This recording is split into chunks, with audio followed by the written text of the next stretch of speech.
Hello, welcome back to the PoddiMouths podcast. I am Peyton Cubic, and this is where my dad and his friend John talk about random stuff in life or the things they found on the internet. I hope you enjoy listening to this episode as much as I did. Here they are now. Because if they keep every 4 years keep trying to outdo the previous country, what's going to be left? So we're talking Olympics, ladies and gentlemen, or every 2 years, because the Winter Olympics, of course, they have to outdo each other as well. Boy, I don't. So opening ceremony, and I did not see it. So full disclosure. However, I saw the recap of some. Yeah, and not awesome. Not awesome. No, let's be fair. Definitely some very cool parts. Parts that even Peyton was like, "Oh wow!" But overall, no. I would give it 4 out of 10. Yeah, as a whole, even though there were some 10 out of 10 parts. Yeah. Well, there were some 0 out of 10 parts too. So yeah, there were those. Fine. Yeah, there were a few of those. So we don't probably have to go into great detail, but if you didn't see it, you might want to check it out. Just the whole drag queens doing the Last Supper. Wow. Yeah, that was interesting. Really good idea that is. That's nothing like pissing off Jesus to start your Olympic. I will say the very beginning, and I don't know if you saw that part, but the very beginning, they started with Steven Spielberg. And he gave a little speech, and I liked that a lot. I mean, that was pretty cool. And it was talking about, the friendship really between over the many, many years and, hundreds of years with America and France and stuff like that. And that was very touching, very heartfelt. And I really did appreciate that. I thought it was pretty cool. But yeah, there were, as we were talking earlier, there were definitely some parts that even Peyton was like, and just so cool. Like some of the artistry, some of the acrobatics, and of course the Assassin's Creed character carrying the torch through Paris. That definitely got my gamer girl's attention. So yes, but I don't even know who that is. It's a game. It's a game. Yeah, it's a game. Okay, yeah. I don't even think she plays it. She just knows the character. You got to appeal to kids who do that. The gaming culture is massive. It is. And I think my last game that I was, besides the Airfix where you're flying the planes on the inside of the house, remember that? Uh-huh. It was the best. I just love that game. But aside from that, it was probably Doom. That was the last one I got into. I was pretty good at Doom. I was going to guess something like Super Mario Brothers, but Doom. Wow, thanks. Yeah, Doom was newer. Yeah, it was, and it was hilarious because I would play it, and Michael would sit with me while I was doing it. This is good fathering, and the ultimate weapon they had was called the BFG. Yep, and of course, Michael, who was probably at the time 7 or 8, 9, something like that. What does that stand? I said, big fancy gun. And okay. So of course he told his mom everywhere, the BFG was a big fancy gun. And, John, yes, my dear. You're so lovely. Yes. Anyway, but it was a fun game, and so I get the gaming idea. And, I mean, and since then, Michael and I used to play. It was a 2-person game on N64, which tells you more. But 1080 was a snowboarding game. Oh I love that game. Yeah, it was so good. Well, and of course I did the announcer's voice from the beginning. 1080 was that's the announcer. And nice. If you didn't know it, it was after playing it 700 times. I got his voice down. Yeah. Oh, I thought you were talking about playing the game itself. My big thing was Tony Hawk. I loved playing Tony Hawk. That was a fun game. But honestly, my favorite game is still Pole Position on Atari. Oh, okay. Now that's dating me.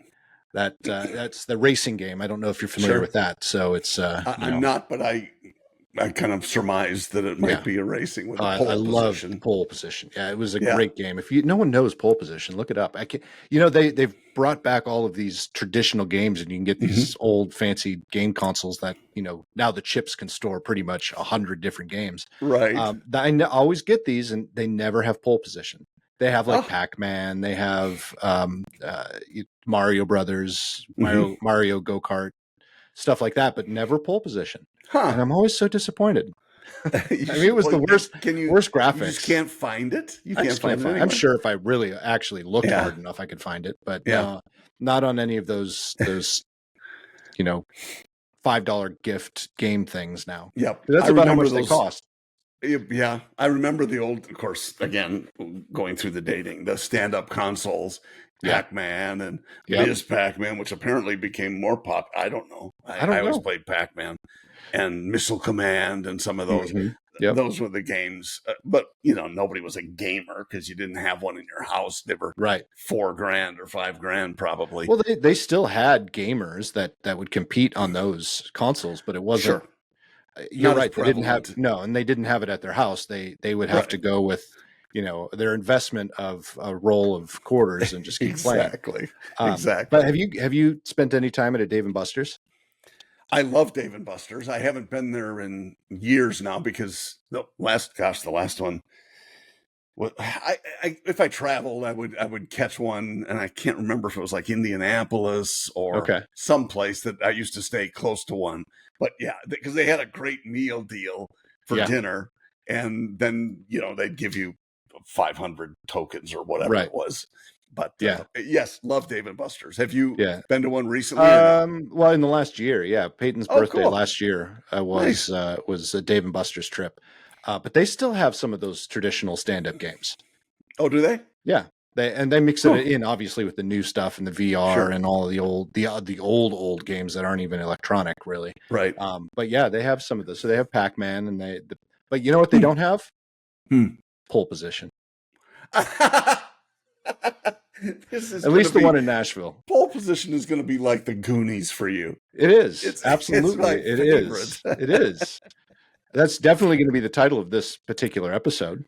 Pole position? Pole position. Yeah. One of the three.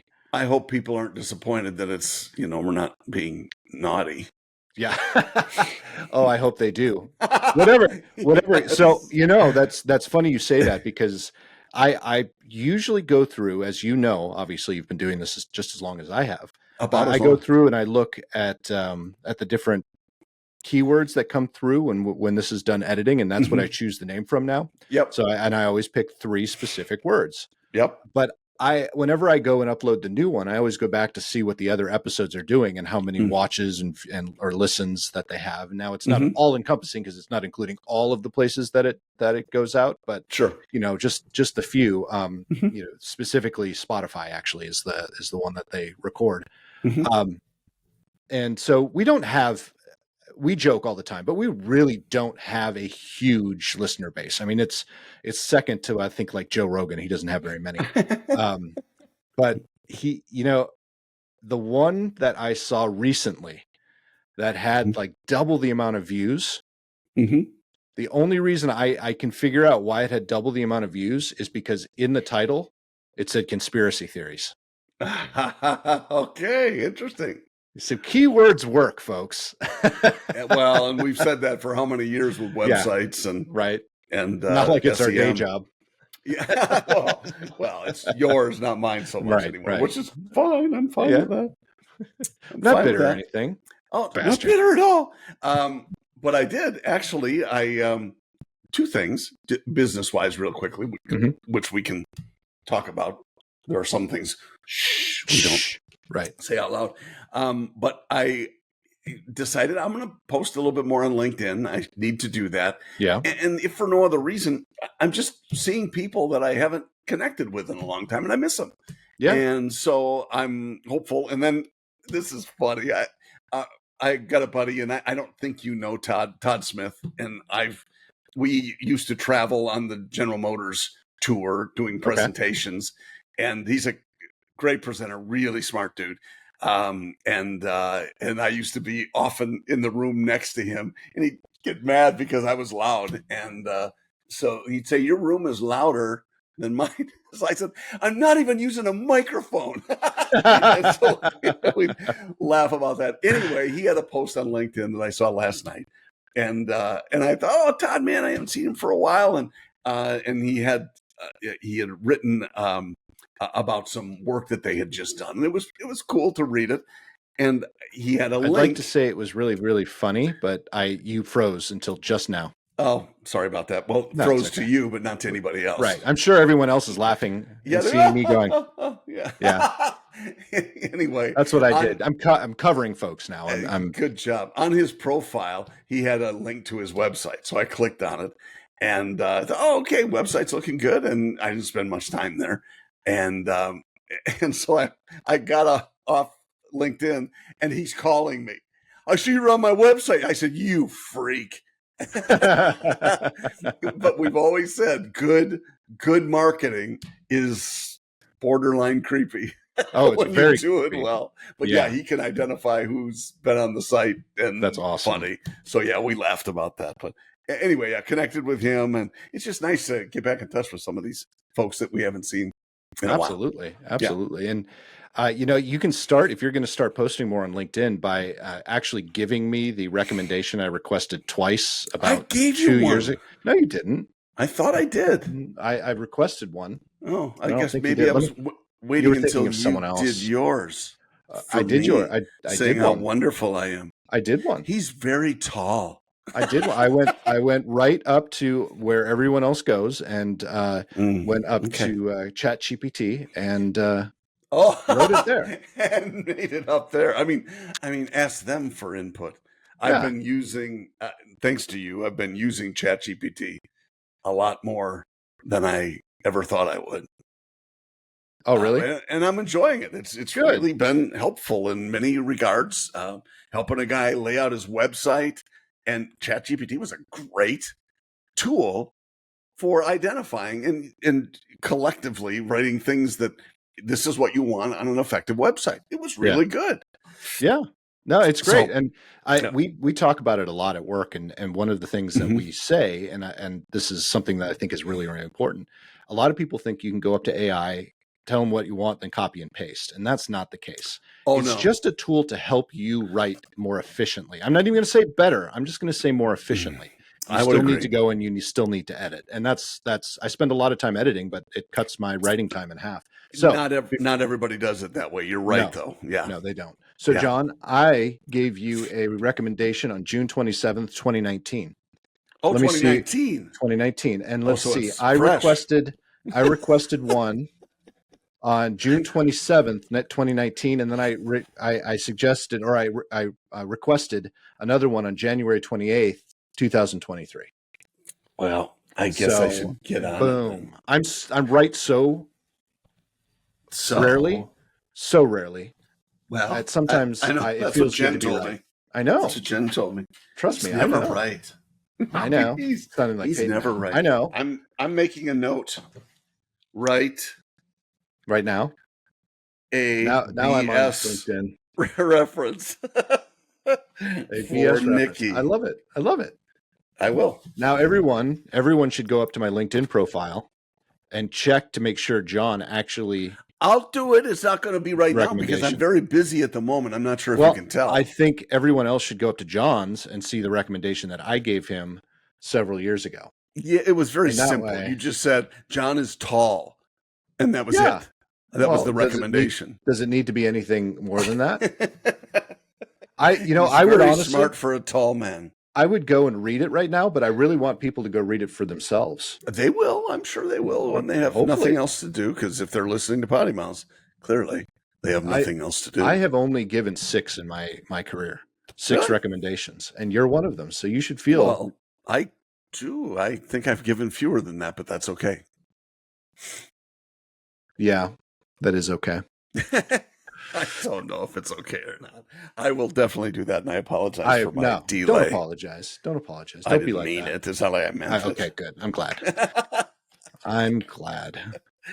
Yes. So that LinkedIn has been, you know what, and I haven't been on Facebook, as you know, for 6 years now, I think this time. You're not missing much. And I have not been on Instagram for at least been 2 or 3. Yeah. So yeah, you're not missing much at all. No, and X I go in when I just feel like I want to see what somebody else is saying because it's a dumpster fire and I can only go for so long. You know, it's another one that I've been going down is the Reddit rabbit hole. Oh, have you? I found myself on Reddit lately. Yeah. Yeah. Just to see, because, again, my business being digital marketing, I read a report that said that Reddit is actually leading the pack right now on all social media platforms. I don't know why they consider it a social media platform. I don't, but they seem to think it is. And right now it's barely eking by, but it is leading the pack just in general. I mean, there are a few things like video, obviously. TikTok is king and so on and so forth. But crazy. Yeah, so I'm like, you know what? If that's the case, I don't know if it'll always stay there, but maybe I should look into the right ways to utilize that in a marketing campaign or for ahead of the curve. Ahead of the curve. Yep. Good for you. You have to. So it has led to many hours of Reddit rabbit holes. Because you think some of the Twitter stuff is toxic. Ooh, doggy. Oh, is that really? Yep. Nice. Yeah. Nice. Yeah, the Jed Clampett reference too. I got the woo doggy. Thank you. That was very good. I try. Well, speaking of the Clampetts, I sent you something the other day. Yes. And you got really excited, as did I, and Matt and I talked about this as well, and he's also very excited. And you asked me a question via text, and that was, do you remember what that question was? We don't reveal the name of the company yet. I won't. Oh, now you're not supposed to look it up. Yeah. Now I know. I know. And my question was, would it make you more likely? And my answer was yes, absolutely. Yeah. Yes. And all right. So tell them what we're talking about. We are referring to Southwest making the decision to do assigned seating inside of their aircraft. Now, there's a lot of hoops that they have to jump through. They have to get approval. They have to rearrange their airplanes and things like that. So it'll probably take a year, but they are planning on doing that. And John, when they announced that, knowing that it's still a year out and all this work that they have to do, when they announced that, their stock rose 3.3% instantly. Wow. So it worked, because the whole point was so they could make more money. And right. I guess 80% of their customers that they surveyed said that that's what they wanted, and that's why they're making the move after 50 years of being open seating. It's interesting to me because I don't mind it, as I told you. I really don't mind their cattle call seating, but I can get it. I understand that some people don't like it. As long as I can be in the first boarding group, and you can buy your way into that. Yep. The only thing I care about is, am I going to have room for my bag in the overhead? Right. And I want to get on so I can choose the seat. Yep. I want an aisle seat, and that's really it. The rest of it is, I'm hopeful that no one will sit in the middle seat next to me. Yeah. Well, so speaking of middle seat.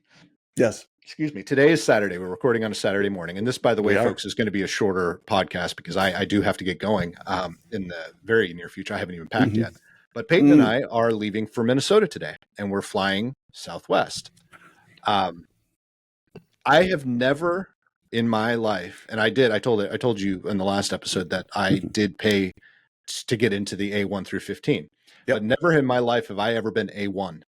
And I got my ticket yesterday. I'm A1 and Peyton's A2. Oh, that's awesome. I'm like, that is so cool. But here's my problem. And this is a really selfish problem. I am an aisle sitter like you are. Yep. Peyton is a window sitter. So, which means I'm obviously going to give Peyton the window, which means I'm stuck in the middle for this trip. Because I'm not going to sit in the aisle and then just hope no one sits there. I'm just not going to do that. I'm a good Minnesotan. I don't play those games. Maybe I should. Maybe Jen and I have talked about how, and this is probably be one of the most controversial things I think I've ever said on this podcast. Oh boy, here we go, folks. I truly believe those who get further ahead in life tend to be those folks who are a little bit more selfish and a little bit more willing to do things that annoy everyone else. I am not one of those people. I'm not sure I would agree with that. People that get further ahead are that way in a numerical basis. I think there are some, certainly. Yeah. And you know what? It's regional and cultural sometimes. I wouldn't disagree with that. Yeah, there's some of that. But, and I didn't mean to stop the Nick thought train. I'm sorry. Well, I told you it was controversial, so I expected it. Yeah, but I agree with you clearly. The question becomes, is it best for Peyton and obviously you're going to sit next to her? Yes, because the last thing you want is some creepy dude sitting between you and whatever. Hey, let's be fair. Creepy. It could be a creepy woman too. Could be, but you like that. So where are you from? The good part is, and when it's like if you and Jen travel together, we always Jen sits in the middle then. Well, yeah, so does Lisa, but we can you share that space. It's not like you're creeping out because I touched his arm hair, like that. And we're hugging her arm around. It's fine, and it's not that big a deal. But man, with other folks that you don't know, I want as much space. And I know I've told you this, but Southwest, because it's first come first served so far, I'd get to the aisle seat and I'd make myself as large as I could possibly be. So I'm like overlapping into the middle seat. Yep. And you're thinking of a window? Yeah. I'm not. I'm large, but not. I'm not your. And I'm not calling you fat. But you are taller. You're girthier. You work out. He must work out. That fella does work out. He does. But I'm not small, but I'm still smaller than the vast majority of Americans, I would say. Again, another controversial thing. You're average. I'm average. I am average. Size. Yeah. So when I'm sitting in the aisle seat by myself, I will stare at people coming down the aisle. And that's what I do the whole time, just stare. Every single person. No, please, no. Please, no. Pretty much. That's what I do. Yeah. And knowing that as I'm walking on, people are doing that to me. Yeah. Please, no. Exactly. But it's so far it's worked. I still get people that sit in the middle, but they're usually people that seem to be agreeable. And smaller asshole and smaller. You do not get usually on Southwest big people who sit in the middle seat because they know better. Yeah, they're the ones who will probably pay to be on the airplane sooner, so they get more space. Yes, probably so. Yeah.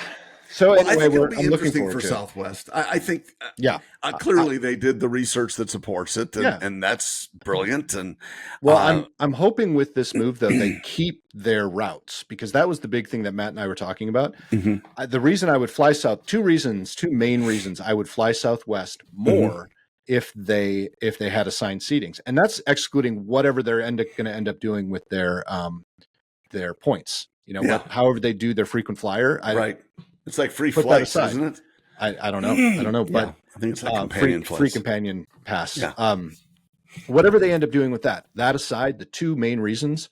One, they honestly, out of all airlines, I truly believe have the best customer service out of all of them. Their people genuinely seem really happy. Yeah. Number two, they have all the routes that I want, and most of them are direct. That's a big deal. That's a big deal. Yep. It's a big deal. Yeah. And so, that's what makes me most excited about it. The only thing I've ever really not liked about Southwest, and it's a big enough deal where I try to avoid him like the plague, is the open seating. Interesting. That's it. It's never really compelled me other than to pay, more money for boarding early. That's it. That's the part right there, especially when I'm doing the austerity thing right now, which we've talked about. Sure. I want to, but I'm not going to pay for that extra little boost, and I don't fly them enough to have that status. So it's kind of rubbed there. But yeah, you're right. I mean, you can pay to be on first. I just don't like that having to pay. I never paid out of my own pocket. It was always a business expense. Oh, really? And they would agree to pay it. We can't do that. Yeah, what a shock. So nice. I'm sorry. It wasn't nice. I'm sorry. My mistake. Hey, you don't work there anymore. Nope. Ding. Yeah. Half the people that listen to this podcast do, and they're laughing their asses off right now. Yes, I'm sure your half of the podcast was very straightforward. Yeah. Oh my gosh! One thing you were talking about podcasts and views and so on, and Joe Rogan. We all know how Joe has done wonderfully well, and especially on Spotify. I just saw something though. There is a new #1 in town. Really? On Spotify, and he Candace guesses Owen? It's not Joe anymore. Nope. It's Candace Owen. No. Okay, then I'm lost because I know she was creeping Carlson. up. Was he? Okay, that was going to be my next guess, but he wasn't even like it was Joe and it was other people, and then Candace came out of it didn't come out of nowhere. She got fired, and then she went right up to #2. But it surprises me, but doesn't. Yeah. But I have a feeling it's because he was on Joe Rogan. Oh, maybe. You need to listen to that episode if you haven't heard it. It was really good. I have. He's terrific on it, but he is. I don't know if it's tough to say you made a mistake by going on the Rogan show. Yeah, because how many people can say that? Well, yeah, not many who were fortunate enough to be on. And Tucker, though, when he first started on X. After he got dumped at Fox News, he had 240 million views on some of his stuff, and it's just like, why would you not do this? Right. And now his own website where he's doing but his are long, man. His interviews are 1.5 to 2 hours sometimes, and I'm just like, who, Joe or Tucker? Tucker. Okay, and that's not when you're talking Joe versus Tucker. That's not long because Joe is 3 hours. Boy, I just can't set that time aside unless I'm doing something else and mindlessly I do listening. it in the car. That's the only time I can do a full Joe episode because I saw he's back on YouTube. I don't know if you saw that. He's back on YouTube, so you can listen to the whole clips thing. on YouTube, but you can actually listen to the whole thing now. Yeah, again. And I don't do that. I can't do that because I can't sit and I have to be doing something else, and that's why driving is actually good. Driving or mowing the lawn. If I'm mowing the lawn too, I'll listen, but that's only an hour, so I only get a third of the episode. But you should start doing more of the neighbors' lawns, then you'd have more time to listen to podcasts. I should, absolutely not. So the other one, going to your earlier point about getting on Joe being a good thing. So there was one person, and I can't say it was a bad thing, but the first time he was on, it was actually a bad thing. That he was on. But then he came back a few episodes later with Weinstein. What's his name? Harvey? No, not Harvey Weinstein. Harvey Weinstein. They say it very specifically Weinstein because he doesn't want to be associated with the Weinsteins. Yeah, he's not. Yeah. But he's a professor. He's a professor of mathematics. And so anyway, Terrence Howard. Are you familiar with Terrence Howard? Nope. He's an actor. You've probably seen him in a million things. The very first Iron Man, he was what's the general or the major? Why can't I think of it? The black guy. Yeah, he became Ironmonger later. But I mean, Don Cheadle took over for him after the first. That was Terrence Howard. So Terrence is I thought Don Cheadle was on the first one himself. Nope. It's Terrence Howard. He was like the other Iron Man. He was friends with. Yep. What's his name? Yeah, but Don Cheadle was on the second one forward. It was the very first one was Terrence Howard. So Terrence he's a fairly smart dude and really good at mathematics, all self-taught. So he has I guess, and I would go back and listen to both episodes if you ever find yourself doing absolutely nothing and something else that you need. But anyway, Terrence goes and talks about all these different mathematical things and the periodic table being sound waves and stuff like that. And a lot of it made sense. A lot of it was way out there, and he pissed off a lot of people. For his thoughts and stuff like that. So I think it's Brett. Maybe it's Brett Weinstein. That's what I was going to say. Brett. I thought I've heard of that name. Yeah. Hold on. I'll look it up. But anyway, as I'm looking this up, he came back on and Terrence pissed off a lot of people in the science world. And so this guy came on to what he called it was steelman him, not strawman him, but steelman him, and actually go through Eric. It's Eric Weinstein. Eric, Weinstein. Okay. And kind of, help Terrence explain, because he's like, basically what he's saying is, Terrence, you're trying to teach.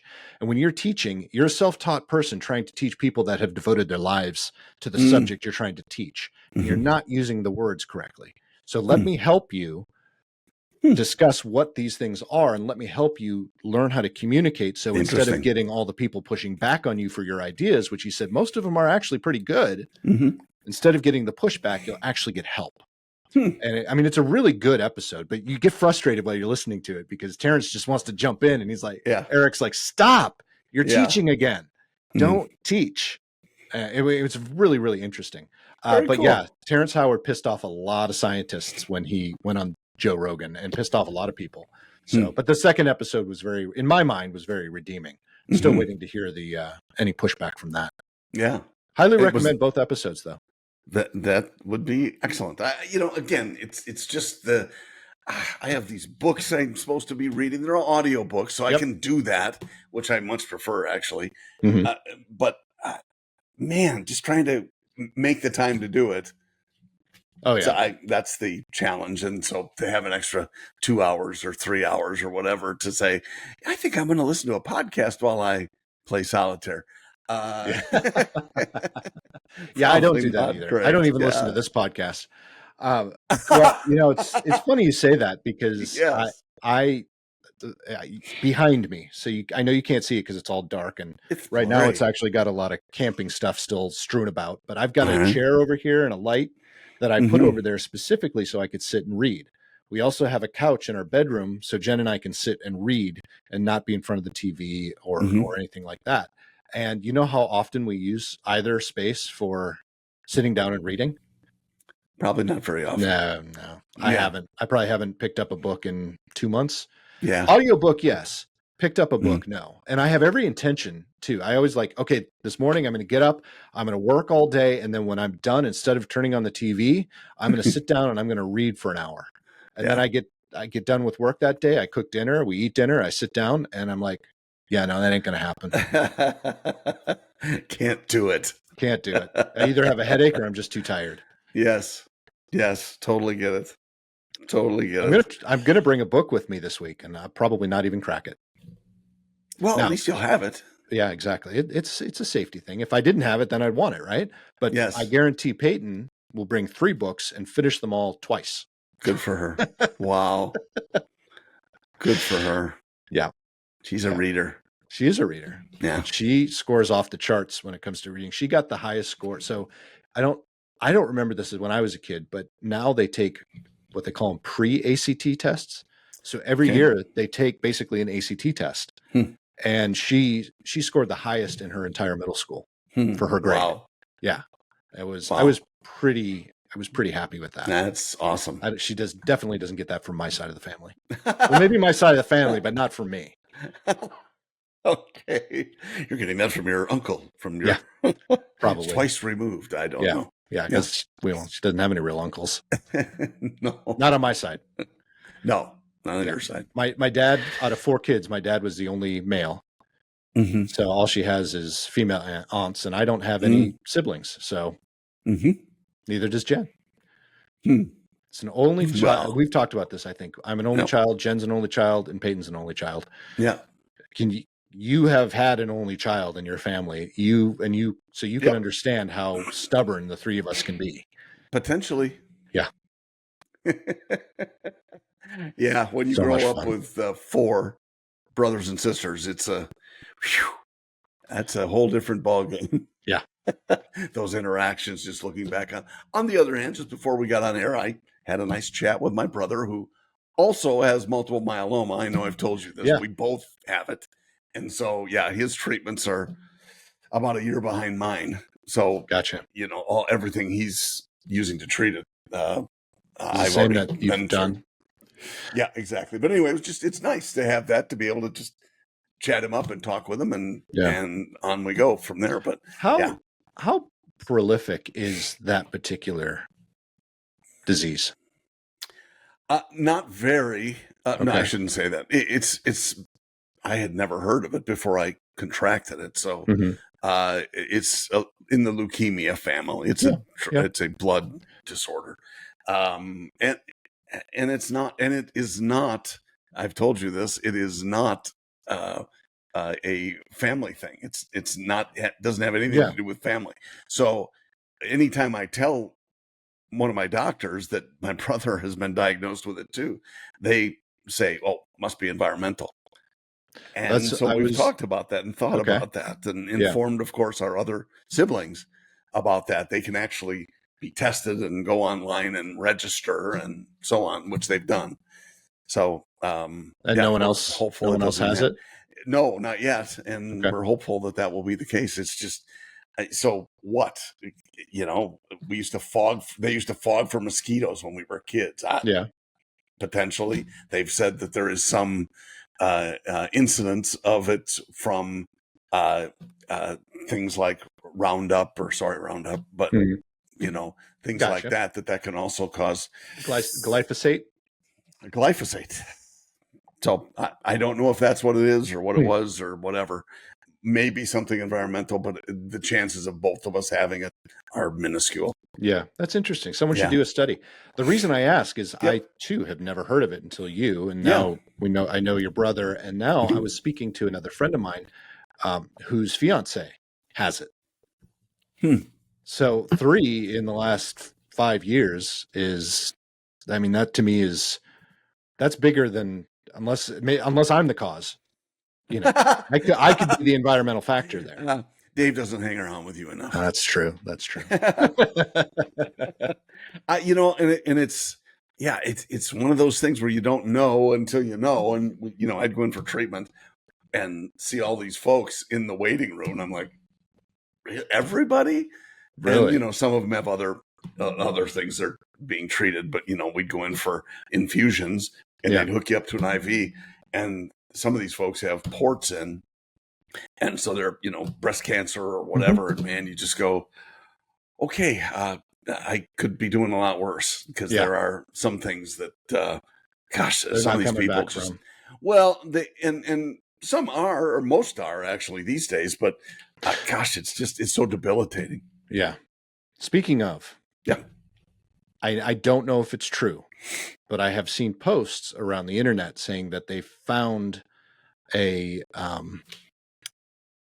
treatment now that is actually reversing cancer, just in general. And I don't know what it is. I don't know much about it. I'm just seeing, and you see it once, and you're like, it's probably someone being stupid and conspiracy theory. And then you see it again, like, okay, someone's catching on. But if you see it multiple times, you're like, okay, maybe there is something that I'm hearing. Have you heard? There is some cutting edge immunotherapy, which has really been the thing where it's actually, and for multiple myeloma, they engineer a specific genome that fights off the cancer, and so it actually reverses the process, sort of, is what they're talking about. So I have to go through one more phase before I get there, and then they'll recommend that as a treatment for me. So gotcha. People are always in different modes of treatment, and so I don't know who they would do first or whatever, but for it to be paid for, which is kind of what I'm looking for, then it has to go through. You have to try these different phases of treatment. Gotcha. So, so we'll see where it goes from there. But I clarified with my oncologist the last time I saw her. I said, so at some point, whatever you're using is going to stop working. And she said, yes, for sure. Wow. Okay. So you just got, what's the next thing? And you got to be open and ready for that. You don't hear doctors certain about something very often where they go, sometimes maybe. She says, no, definitely. I'm like, okay, good to know. Manage my expectations. Crazy. So it is what it is. Crazy. So we all got to go from something. Right. Exactly. Well, you know what though? It's interesting. If I were a betting man, which you are not, I'm not at all. But if I were a betting man, I would think, John, that you are probably going to go from something other than that. It's entirely. Are you saying that because you're such lousy health anyway? No, not at all. I didn't even say soon. I just said I think it's something else. Yes. And what's do we have numbers for the pool? Yeah, we're guessing 5 years and under. Yeah, right. No, because here's the thing, and I'm only using my experience as the baseline for this. And that was my stepfather, who had Alzheimer's, and he had pancreatic cancer. Gosh. Pancreatic cancer should have taken him. Yeah. The Alzheimer's took him. Wow. My mom had now my mom was a little bit different, but my mom had lung cancer, but it wasn't technically the lung cancer that killed her. It was, she was thinking she knew better than the doctor and made them do a second round of radiation. So she had radiation pneumonitis, which is a dry, call it a dry form of pneumonia. Wow. That's what she died from. Wow. So yeah, radiation pneumonitis. Wow. Yeah. So, I don't think everybody is, I mean, you could even go really dark and say, what's his name? Really famous comedian, Robin Williams. Robin Williams, I guess, was diagnosed with Parkinson's, I think. I think it was Parkinson's. Correct. And he didn't die from Parkinson's. Nope, sure didn't. But I guarantee that was one of the reasons he did what he did. Yeah. One of many, but. Yeah, it's there are, and I try not to think it because why? There's nothing I can do about it. Right. And just be as healthy as you possibly can be. Be as healthy as you can. Live life to your fullest. Yep, that's exactly what you do. Yeah. That's it. Yeah, I'm not concerned about it at all. And I'm just hopeful that one day they'll find a cure, just like they'll find for other things. I'm not sure this is one of those things or timing wise or whatever, but maybe it will be. And I'm along for the ride. That's all. There you go. I think that's a really good note to end today's podcast on. Be along for the ride. Be along for the ride. Live life to its fullest. That's it, man. I wish I would take my own recommendations, my advice, but it is what it is. It is. All right, everyone. Yes. You have a fantastic week. We may or may not have a podcast next week. John and I will discuss. He might do a solo mission. I don't know yet. Maybe solo. Maybe solo, but I'm going to be awfully busy writing your recommendation, though. So I don't know. You never know. It might be pretty rough. But keep an eye out, and hopefully we'll see you again here next week. If not, we'll see you at least in 2 weeks. No matter what. All right, guys. See you later. Sure. Bye-bye.